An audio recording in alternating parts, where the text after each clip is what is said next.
let's get started, and let's start with this eagle photo here. So I'm going to just grab the eagle photo and I'll head into the edit module.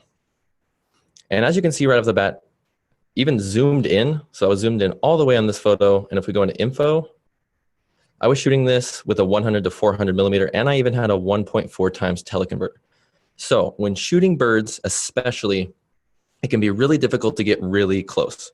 And so with this eagle right here, I tried to get as close as I could, and this was about as close as I could get to him. So if I zoom in here, not too bad. He's actually pretty sharp for how far away I was.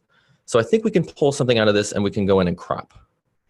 So whenever we're cropping wildlife, it's really important that we pay attention to where the wildlife is facing and also where their eyes are. So if they're staring at us, if they're right in the middle of our frame directly staring at us, we could probably do, a straight on symmetrical shot.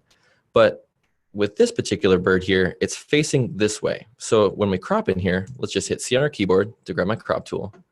And I'm going to use we'll use a 5x7. So I'm just going to pull this in here. And so when we're cropping right here, if we're looking at this eagle's eyes, it's facing over in this direction. So we don't want to actually put the crop on this side because it'll cut off this area over here, and we'll kind of wonder, well, what is he looking at? It's almost like we're cutting that area off. So that's one thing to pay attention to whenever you're cropping, is if your wildlife's looking in a particular direction, I would keep the larger space of your crop, or kind of some of that large tonal area in your background, keep that over on the side where your bird is facing, or your whatever the animal is facing. So let's move this over here. We could probably pull this crop in even a little more.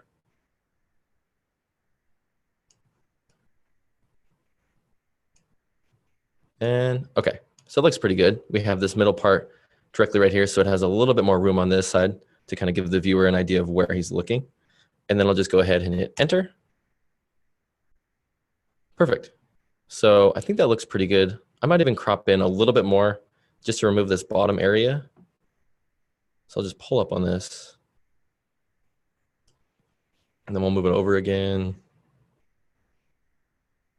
Okay, I think that looks pretty good. There we go. I like that a lot better than the first one. So now that we've cropped this photo, we can start inside our Develop tab.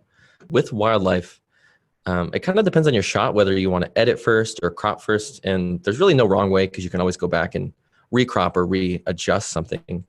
But for this particular shot, if you are looking at a super zoomed in photo that you need to crop, I would definitely crop first, because then you can get a better idea of what you're editing. Because if we edited that photo as its original, it'd be kind of hard to see our eagle and what we were applying to it. So that's why we cropped first on this shot. So inside my Develop tab, this is where we can start modifying sort of that foundational look for the shot.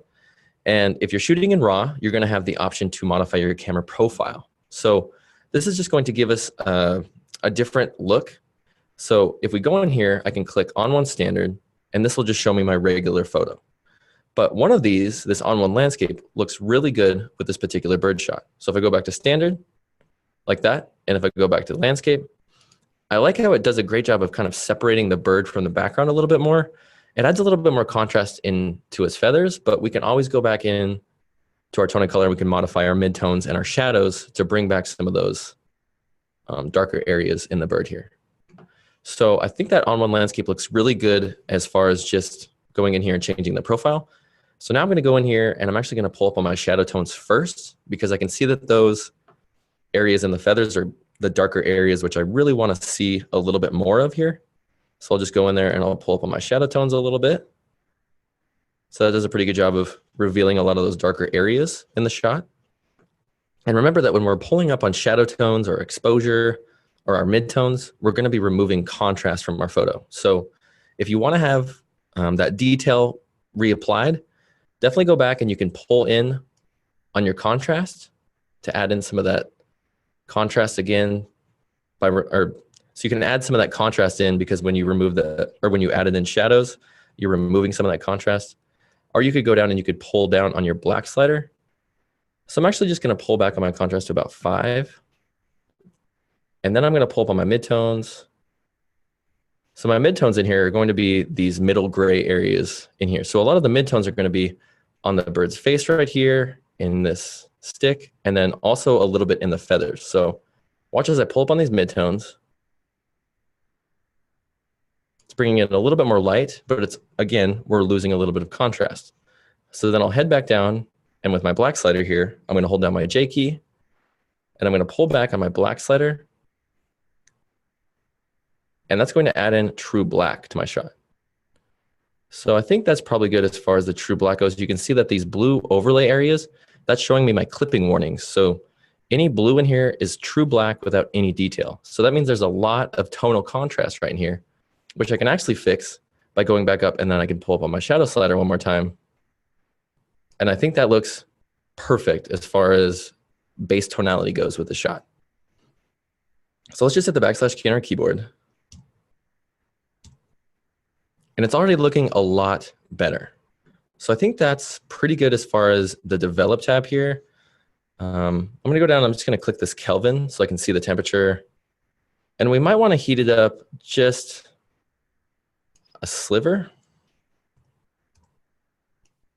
Yeah, so let's just go to about 250. That looks pretty good like that.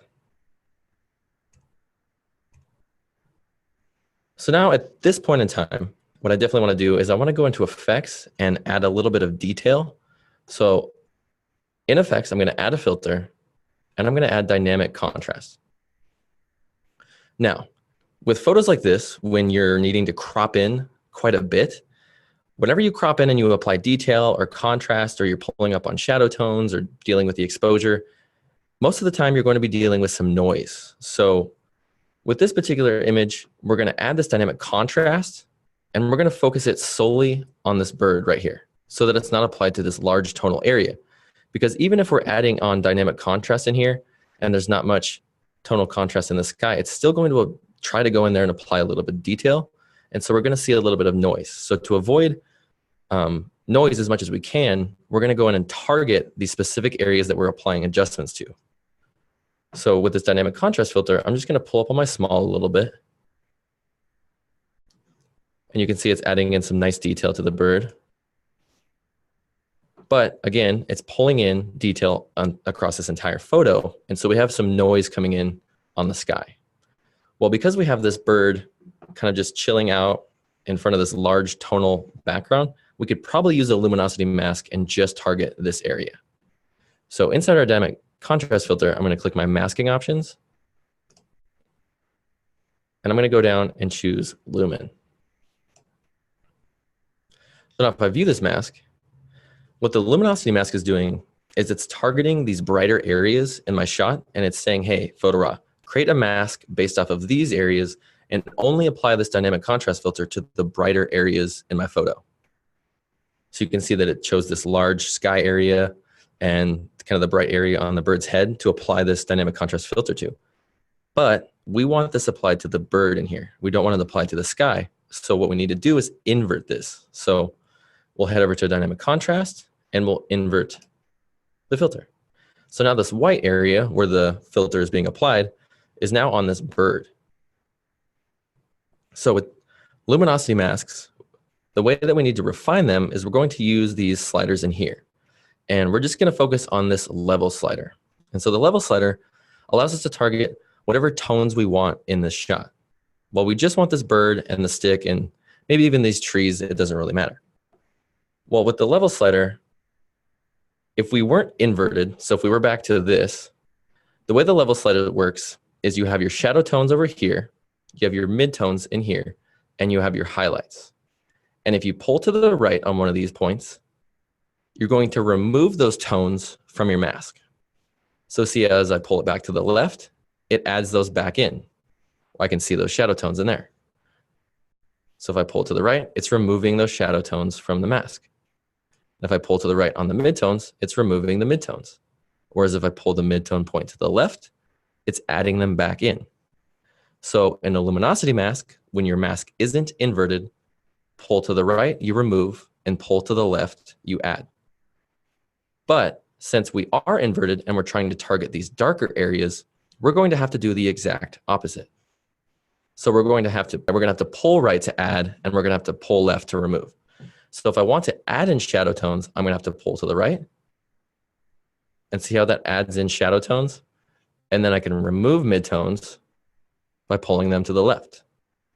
So when we're inverted in a luminosity mask, the left will remove and the right will add. So pulling left will remove shadow tones, pulling right will add. So right is adding them, and then I can just kind of play with my midtones here to add in and remove those as well. We probably need more shadow tones. So what I'm doing is I'm just bringing in all of the shadow tones around my bird, and then I'm using this midtone point to refine it. And then with my highlights here, I can remove highlights by pulling it left again, and then I can kind of just keep playing with that. So now we have only this white applied to the bird area here, and there's none applied to the top around the sky, which with this mask right here, we can do a lot with it because we can copy and paste it and apply it to a bunch of different filters and adjustments. So now what we can do is we can view this photo, and if we turn this dynamic contrast filter off and on, you can see it does an awesome job of bringing in a lot of detail. Now, let's say by adding in that detail, we're bringing in a lot of noise. A lot of noise comes from these shadowy areas in here. So if we want to remove noise, we can add a filter. I can add a noise reduction filter. And so let's say we have a lot of the noise in here in our shadow tones. Well, I can click on the shadow preset right here so that this noise reduction filter is applied strictly to the shadows. And with this noise reduction filter, if I want it to apply to more of the shadow tones, I can modify this range slider, either back and forth to apply it to less or more of those shadow tones. But we're going to go into the masking options, and we're going to go, oops, we got to copy this mask first. So we'll go to our dynamic contrast filter. We'll copy this mask that we created. Then we can go to our noise reduction filter. Did I copy it? Copy. Oops. Okay, so now I can paste that in there. And now if I turn this off and on, you can see it does a good job of reducing a lot of that noise. But when it's reducing some of that noise, it may remove a bunch of sharpness. So when I turn this on, I can actually go over and I can modify the opacity so that it's not so strong of a noise reduction. And then also in these noise reduction filters, you can modify these sliders to remove or add in noise reduction. And with most sliders, I think every slider in Photo Raw, if you're not sure with what a slider does, just hover over it and it will give you a description. So this luminance slider adjusts the amount of noise reduction. And then this color slider adjusts the amount of color smoothing, whereas the detail slider adjusts the detail preservation. So if you want to preserve detail, I can pull up on this. And now I'm preserving some of that detail that I added with that dynamic contrast filter. And so now if we have noise applied in the sky area, let's say we have a lot of noise and grain going on up here, we can add a filter. We can add a noise reduction filter. I can go into my masking options. I can paste that mask. I can invert it. And then I can just turn on settle. So this ensures that I have no noise around my eagle right here. And it's just a solid flat background. So let's hit the backslash key on our keyboard to see how we're doing here.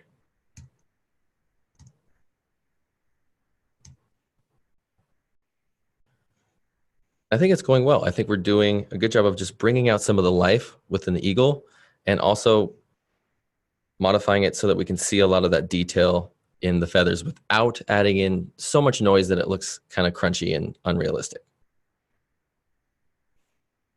So now let's go in, and I think one thing that I want to do, probably the last thing I do to this photo, is I'm going to add a filter, and I'm going to add a split tone filter. And the reason I'm adding a split tone filter is because I want to kind of remove this blue color cast from the back of my eagle. So I'm going to go to my split tone filter here, and I'm going to click highlights. And I'm going to choose white. And then I'm going to go to my shadows, and I'm going to choose white.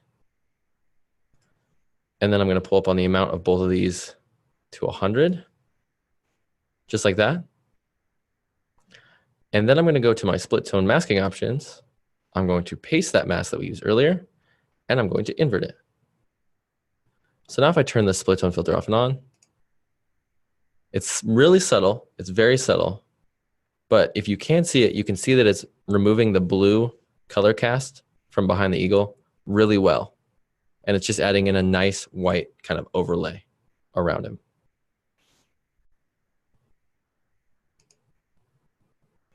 Sweet. So I think maybe the one last filter we could add to this shot, I could add a filter, and I rarely use these, but inside vignette, you can go in and our more styles here, we can go to white vignette. And sometimes, especially with photos like this, it can almost bring in like a sun flare area around the shot, which looks nice, especially with outdoor shots. So if I pull this vignette down on opacity and just bring it up, see how it kind of subdues this area in these trees right here and over in this corner? And watch as I turn this off and on. See how that really helps these areas, and it focuses the viewer, or focuses the viewer's attention right inside this middle section of the shot. All right, so one last time, let's just view the original. Sweet. Looks good. So for this particular shot, again, because it is so far away, before we start modifying any of the adjustments or doing anything to the shot, I think we should crop it. So I'll go to my presets here, and I'm just going to choose a 2x3, and I'll just pull in.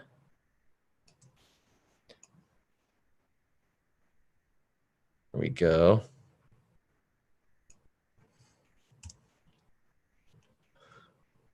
And we could probably pull out a little more with the crop.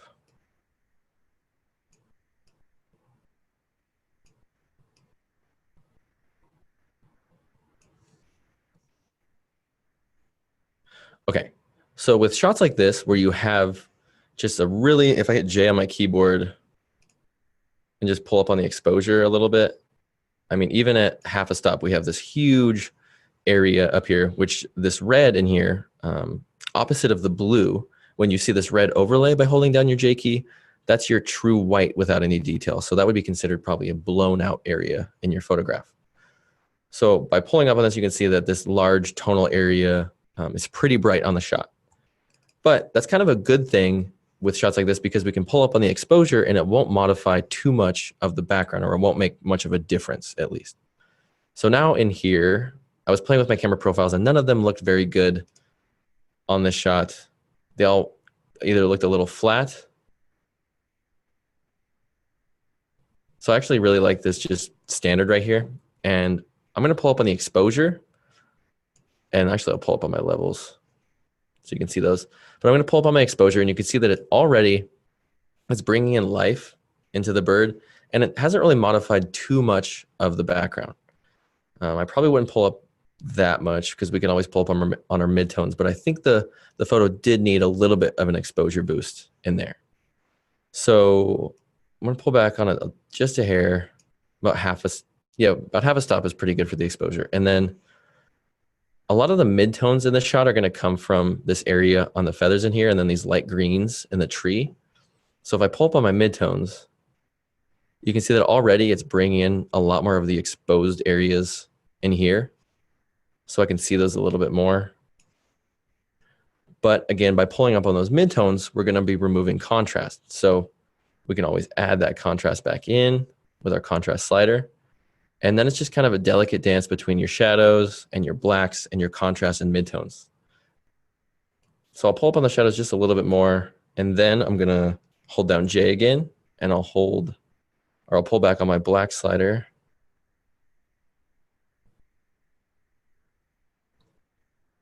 I think that's pretty good. Let me hit the backslash key on our keyboard. Okay, I think that looks pretty good as far as the base look goes for the shot. We could probably go down here in our temperature. I'm gonna hit K again. I could probably warm this up. Yeah, just a little bit. Just like that.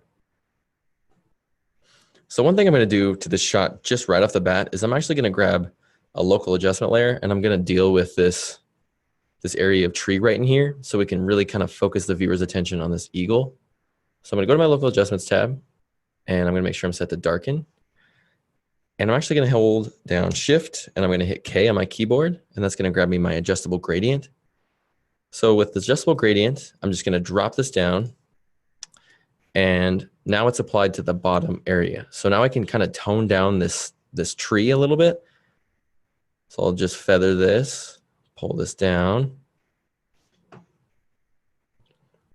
And when you're dealing with large tonal areas like this and you apply a local adjustment, it's not going to do too much to the sky. You can see that if I turn this off and on, it's not really doing a whole lot to the sky. It's really just focusing on this area in the trees.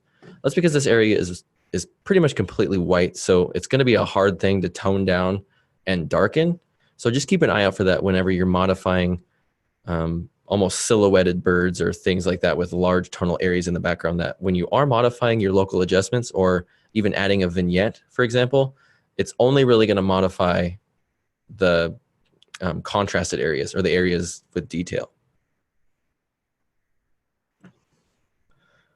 So if I turn this off and on, does a pretty good job of just kind of toning that tree down and leaving this area a little bit more of the subject.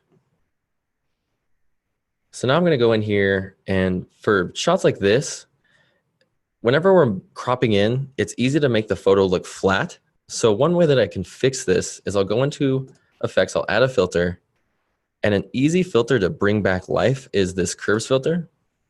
So inside our tone curve, we have our blacks down here. This bottom left is going to be our blacks. You can also see it with this grid right here. It's black, or a gradient, sorry. This gradient right here, you can see that it's black and then it fades to white. So these are our blacks. And then right here in the middle of our midtones, and then we have our highlights. So right here between our midtones and our blacks is going to be our shadows. So watch as I pull back on the shadows just a hair. See how I can bring in a little bit of detail and contrast back into the bird? Well, now that I've pulled back those shadows, I can return my midtones to where they were by just grabbing my midtone point. And then if I pull up on it, see how it's bringing a lot of that midtone boost back, and it's adding in sort of a nice stylistic look to the bird already. And he doesn't look so flat like he did before. And one thing you could do with this curves filter, and I show this a lot, but it's a really awesome way to target just specific tones, is to use your blending modes. So in here with this gear icon, we can access our blending modes.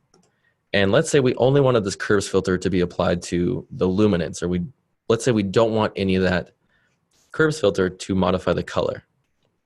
Well, we can go to our mode here, and if I click luminosity, now it's protecting the color on this photo, and this curves filter is only being applied to the luminance or the tonality.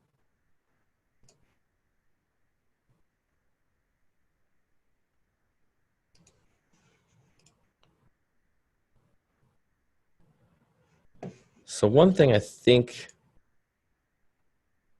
we could add now, let's add some dynamic contrast. And because we have this large tonal area, it's kind of helping us out in a sense because we don't have to be too accurate with masking. So if I add in detail, I can just do it with my masking brush. So I'm just going to go to my masking options, and I don't want this dynamic contrast filter to be applied to the entire shot because I'm already trying to tone down a lot of these areas on this tree that are really sharp. I mean, this is a lot of just kind of tiny sharp details in here that are distracting from our bird right here. So I can actually add in my dynamic contrast filter selectively by inverting my mask. And now I have my masking brush selected. So I'm going to head up and make sure I have paint in chosen. I can also switch that by holding down Shift and hitting X. So Shift X will change your masking brush paint mode. And then I'm just going to paint this in on the bird real quick. Just like that. So then I'll pull up on the small. And actually I'm going to pull up on the shadows just a hair and the vibrance. So now if I turn this off and on, see how that does a good job of bringing in detail, but just to this guy right there, but it doesn't really modify anywhere else around him because again, it's just this large kind of almost blown out area. Kind of looks like it was shot in a studio almost, just this large kind of tonal background behind him.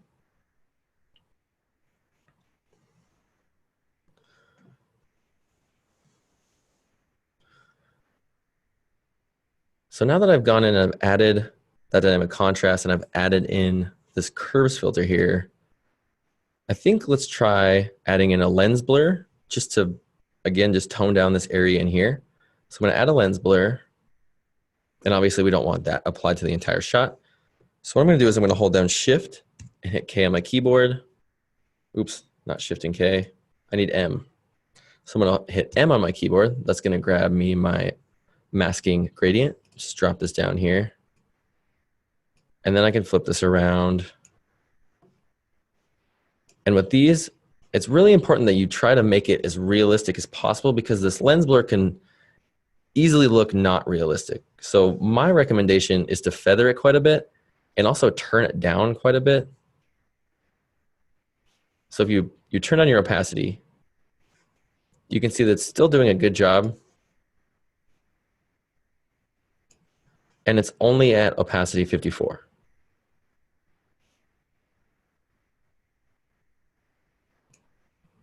And let's pull down the amount actually.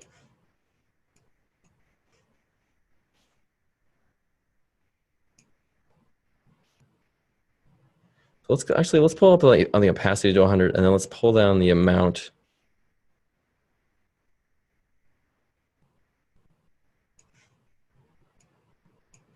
Okay, and then we'll pull back on the opacity, just very slight lens blur. But if I turn this off and on now,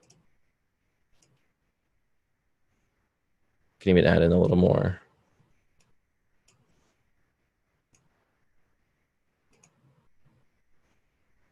Cool. That kind of tones it down a little too much, but you can always play with the opacity to make it a little stronger or a little less strong. But now if I hit the backslash key on my keyboard, we've really kind of highlighted this eagle in here, kind of toned down this area. So we're just strictly focused on this eagle right there. So this shot is actually a JPEG. So it's just kind of a smaller photo. And so this would be more of a practical way to edit wildlife. We don't have to crop in as much. This is more of just showing you kind of how I would go in and add some creative style and deal with some of these areas on this photo. So with this particular photo, I think I'm not going to modify the exposure at all. What I want to do to bring in some of these darker areas is I'm going to head over to my tone and color, and I'm going to remove contrast. So watch as I remove contrast.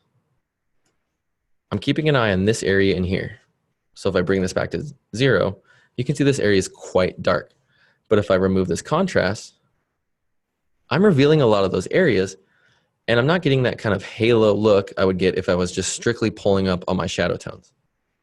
And again, when you remove contrast, there's 2 different ways you can add in contrast.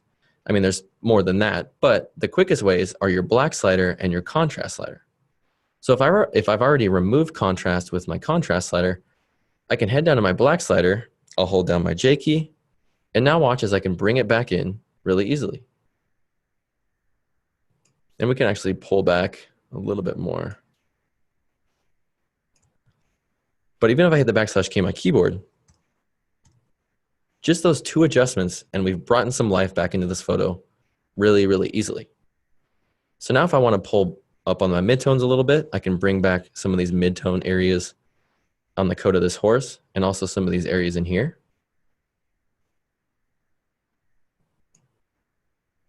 And I can give it one little shadow boost if I want.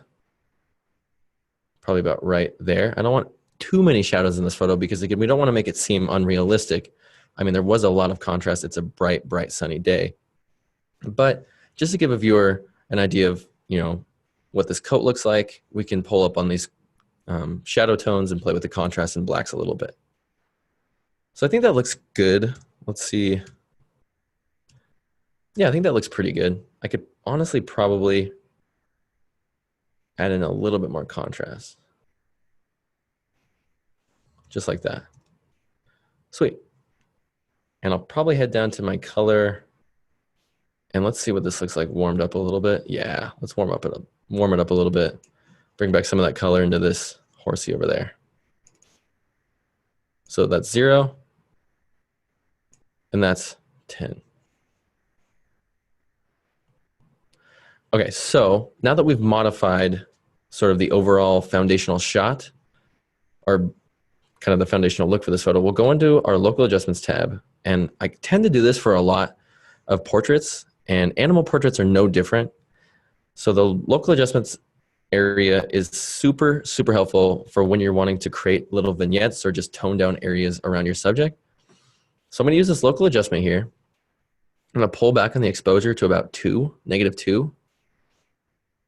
And I'm going to hold down Shift, hit K on my keyboard. I'm going to drop this down, and then I'm going to go up to my shape, and I'm going to choose center. So now this local adjustment is only applied to the area around the center of this mask. So the center is protected. So I'm just going to flip this around with this little handle so it's kind of the shape of this horse's face. And then I like to just bring it in quite a bit. I mean, really, really quite a bit, probably about right there. The more, the merrier. Oops. So I'll just keep bringing it in like that.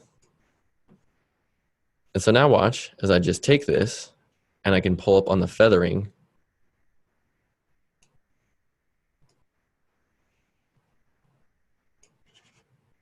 And it's added this kind of nice darkening agent over the subject. And we can always play with the opacity to make it a little less dark or a little more blended. I think that looks pretty good just like that. Okay, so if I hit the backslash key on my keyboard, that's probably as good as it gets for a foundational look. I don't think we need to do two more inside of our develop or our local adjustments. I think we can head into effects and just start getting creative. So in effects, I'll add a filter. And one thing you can do with shots where there is sunshine, I mean, obviously this is a pretty bright day. There's a lot of harsh shadows and the sun's beating down on these horses. So to bring in more of a sun element, it honestly helps sometimes. So watch as I click sunshine. I mean, just look at that rich, rich color it's brought in there. And I mean, it's pretty strong, but we can always pull back on the opacity to make it a little bit more realistic and natural. But I just love what it does for bringing in the light on this horse's face right here. And then the colors in the mane look just awesome. So I like that. We'll leave it like that. And one thing I like to do with horse photos, and there's a ton of things you can do to horse photos. Horse shots are great for anything. You can add black and white. You can add sort of a sepia look. You can go with a glow. I think for this shot, we're going to start with a glow. So I'm going to add a filter, add a glow filter. Normal, there we go. So now with that glow filter turned on there, actually, okay, we want lighter. There we go.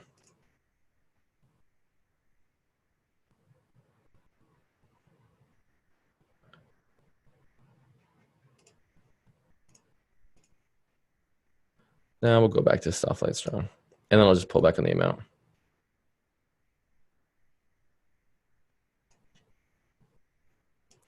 I'm just modifying that amount slider just to remove a little bit of that glow. But by adding in that glow, I love how it softens up the colors in here. And it brings kind of this warmth and fantasy look to the shot. And then we could add a filter, and there's endless possibilities with these horse shots. But one thing we could do is I could add a LUT, and probably any of these LUTs would be awesome for this shot. But we could go into category, and these color grading LUTs are awesome for wildlife shots as well. And one of my favorites is this comfort. So if I turn this off and on here, just pulls in some stylistic kind of color around here, a little bit of a faded matte look. And then I can pull it back on the opacity to stylize it, just like that. So original, and that's with a few adjustments and these LUTs and then a local adjustment. And then let's see what this looks like with a black and white. I'm just going to add another LUT, category, and let's see what these look like in here. Ooh. What about that shot? That really adds a lot of kind of rich, rich color into the black and white. And then one thing we could do with this black and white is if we added a new local adjustment layer, I could go into my more styles, magic eye fixer. We'll just make this really big, like that. Then we can pull back on the opacity, and then we can pull up on it a little bit. So if we turn this off and on now, we can see that eye just a little bit better.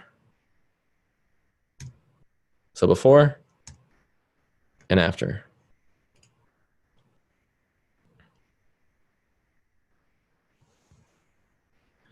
Sweet. So with photos like this, I really enjoy just the subtle textures in wildlife, especially with horses. Their hair just provides amazing, amazing details. And when light hits it, it's even better. Well, with these particular photos, if you're shooting up close or you're shooting textures like this and you're just like, oh, I don't know how to make this photo pop, I'd recommend using a black and white. Black and white, if there's not a ton of color or different colors, and you kind of just have a large tonal area of texture, try a black and white out. I'm pretty sure it'll make your photo look pretty decent. So inside of this shot's tone and color, I don't think I'm gonna modify anything. If I look at my levels, it's pretty dark here, but we could actually just pull up on our midtones with an effect. So I'll add a filter in my effects tab here, and I'm just gonna add a curves filter, and I'm just gonna pull up on the midtones.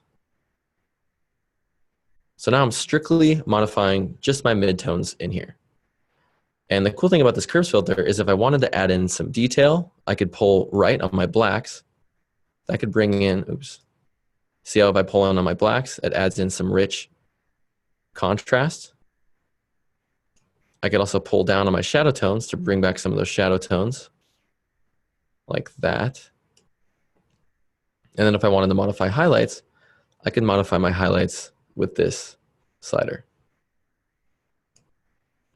But by turning this off and on, I think that looks pretty good as far as just bringing out some of the color and some of those shadow tones in the hair.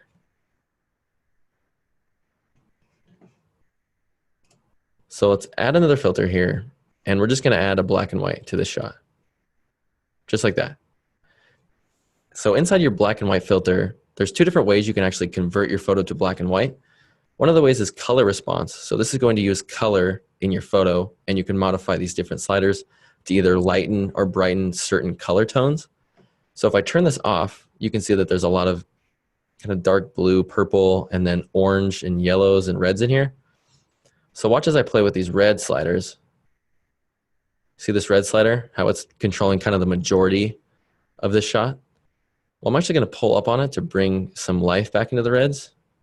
And then yellows again, it's gonna modify quite a bit. So I'll pull up on that a little bit as well. And then with the blue, yep, so the blue slider, this is gonna be modifying, you can see up here, the sky area. So if I pull back on this, it removes that exposure from the sky. If I pull up on it, it brings some of that exposure back in. So I'm actually just gonna pull back on this quite a bit and darken as much of that sky as I can, because I'm really just focused on this area in the horse right here. So now inside these black and white filters is you can actually go down and modify your tone.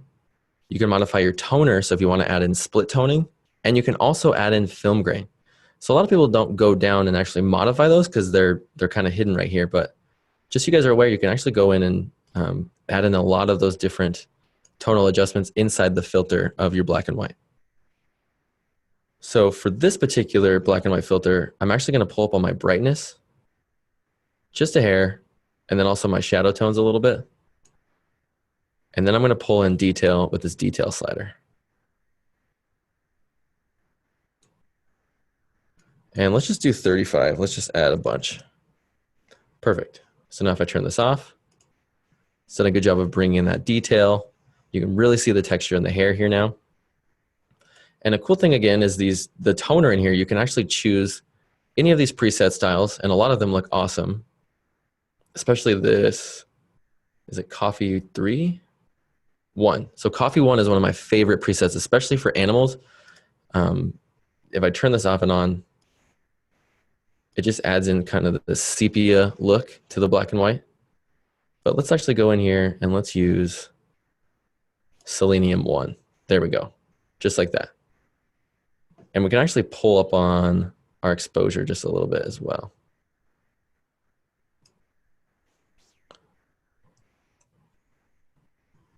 And then I'm going to go down here, and below my toner, I can actually click this preserve black and whites.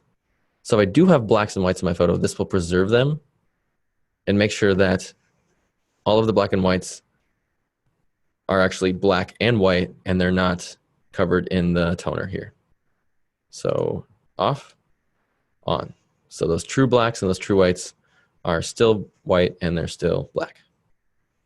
And then if we wanted to add film grain, which I don't think film grain would look that great on this photo, maybe it would. Actually, it looks pretty decent. Then we can add in a little bit of film grain like that. So now if I hit the backslash key on my keyboard, it's a little bit too bright. So let's go over and we'll actually add a curves filter again. And let's go like that. Let's just pull back on the shadows. And then we'll pull up on the midtones. There we go. That accentuates those hairs a lot more than it did before. So now if we hit the backslash key on our keyboard, there we go. I like that a lot more contrasty, a lot more moody, really accentuates the textures in the mane of that horse. So thanks so much for joining. I really appreciate it. And stay tuned for more ON1 Live webinars and have a great weekend. Thanks so much.